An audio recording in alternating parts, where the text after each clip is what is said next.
Et bonjour à toutes et à tous. Nous sommes de retour sur le plateau du Hub Live au cœur du Sustainable Mobility Forum, donc à Paris. Et nous sommes avec Annick Londono et David Bohr. Donc vous êtes les cofondateurs d'ALR. Donc d'abord, ALR, pourquoi ? Alors bonjour, merci beaucoup de nous recevoir. Avec plaisir. La toute première chose, c'est qu'on est parti d'un constat très très simple. C'est que le container maritime, vous savez, ces boîtes qui vont sur des bateaux, des trains et des camions, n'ont pas évolué depuis 60 ans. Et c'est assez choquant parce qu'on se rend compte que 80% des biens dans le monde transitent au travers de cette boîte. Et pourtant, on a une immense perte d'efficacité, autant économique qu'écologique. Donc nous, on est arrivé sur ce postulat et on s'est dit comment changer cette thèse pour rendre de cet outil central quelque chose de beaucoup plus efficace et beaucoup plus écologique. Très bien. Et alors, ALR, alors ça a l'air de rien, mais bon, c'est vrai que ce que vous venez de dire, c'est très important parce que c'était le postulat pour créer votre container. Et donc, c'est quoi, du coup, ALR exactement ? Alors, concrètement, on est en train de repenser le conteneur maritime, comme disait David, sur deux axes principaux. Le premier, c'est qu'on utilise des matériaux composites au lieu d'utiliser de l'acier. Donc le conteneur, il n'a pas changé depuis 50 ans, il a toujours été designé de la même façon. Nous, on vient ajouter des technologies et transformer la façon dont le conteneur est fabriqué pour le rendre plus léger, plus résistant, plus écologique, plus aérodynamique et surtout aussi connecté. Donc on arrive à travers ça... De l'IoT. Exactement. Donc on a vraiment une connectivité totale, ce qui est nécessaire au jour d'aujourd'hui pour vraiment avoir une traçabilité, une sécurité sur la marchandise qui bouge, parce qu'actuellement c'est vraiment une black box, le transport maritime. Et on arrive à travers ça d'avoir un impact écologique plus ou moins 20% de CO2 en moins sur le trajet. Et par rapport à l'isolation aussi également, vous avez des performances très élevées par rapport à un conteneur en métal, il me semble.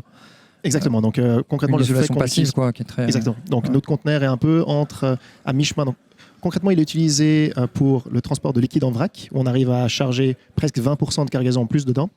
Le transport de biens sensibles, où on est en fait avec un conteneur qui est isolé thermiquement, donc par rapport à un conteneur qui se comporte un peu comme un four quand il est laissé sous le soleil à Dubaï, par exemple. Le nôtre va vraiment pouvoir résister beaucoup plus à ces variations thermiques.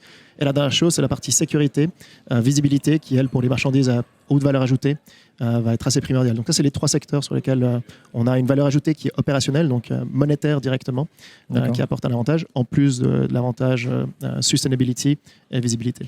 D'accord, donc c'était la question que j'allais vous poser, hein. Donc c'était pour qui ? Mais du coup, la durabilité, la question de la durabilité, qui ? C'est vous ? Je vais la prendre avec plaisir, juste pour rebondir sur le pour qui, parce que c'est aussi assez important. Oui. On le connaît bien, la logistique, c'est une industrie qui est extrêmement morcelée. On a énormément d'acteurs qui vont échanger énormément d'informations.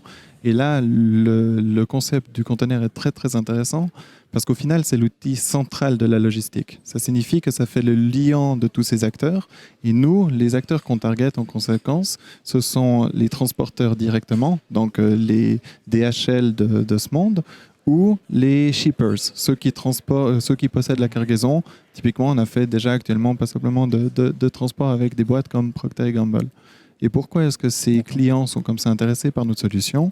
C'est parce que l'impact écologique qu'il a au travers de ces cas de chargement supplémentaire, au travers de cette isolation qui est meilleure, au travers de cette digitalisation qui offre vraiment un contrôle sur toute la chaîne de transport, a un direct impact sur la partie écologique aussi. Donc notre produit a une valeur ajoutée économique, financière directe et une valeur ajoutée écologique quasiment directe aussi. Très bien. Ça sera le mot de la fin. Vous voulez ajouter quelque chose sur votre produit, sur demain ? Est-ce que peut-être des développements ?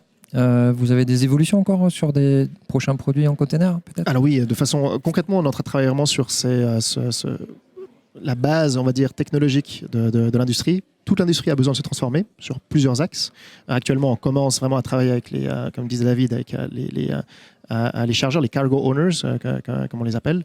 Mais au fur et à mesure, en fait, il y a de plus en plus de solutions qui viennent s'ajouter par-dessus ça, qu'on est capable de leur offrir, de les aider sur des problématiques de sécurité, de les aider sur les problématiques de transition douanière, qui, au final, s'intègrent très très bien sur tout le travail qui se fait dans l'écosystème en logistique. C'est juste, voilà, personne ne travaille spécifiquement sur le conteneur.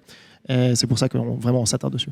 Et si je peux me permettre de rajouter un point qui est fondamental vis-à-vis de ça, si on rapporte la logistique à un pays, ce serait le 6e pays le plus polluant au monde. Donc au final, c'est énorme. On parle d'une industrie où il y a plus d'une 50aine de millions de containers. Donc on parle aussi d'une industrie qui est gigantesque. Donc notre pouvoir d'impact écologique dans cette industrie est quasiment limitless, si on peut prendre un peu d'anglicisme. C'est parfait de terminer là-dessus. Effectivement, on a une bonne échelle. Je vous remercie beaucoup d'être passé nous voir sur le plateau du Hub Live, chers internautes. Donc, merci beaucoup de nous avoir suivis à nouveau. D'autres interviews suivent donc au cœur du Sustainability Mobility Forum. À bientôt et merci beaucoup d'être passé. Merci beaucoup. Merci beaucoup.